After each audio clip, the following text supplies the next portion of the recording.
Hello, it is Tuesday, and I just wanted to talk a little bit about what happened today. Um, I will say this, very important lesson for beginners. Don't use scaffolding, period. It might seem like it's making your life easier. It might seem cool, but I'll tell you this, it's not. Scaffolding is a little bit of a problem, and this is why.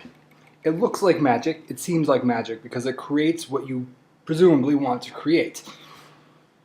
And that's great until something goes wrong. Because first, you've generated a lot of views that you probably don't need. Second, if something goes wrong in your code, you need to fix what scaffolding did, and you might not necessarily know what actually went wrong because you didn't write the code. It was code that was generated for you based on what Rails assumed you would need. And that's what kind of happened today. We used scaffolding in one of our projects. Pretty much, we use scaffolding to get us from point A to, I don't know, point M pretty quickly. And it worked. We got to point M just fine.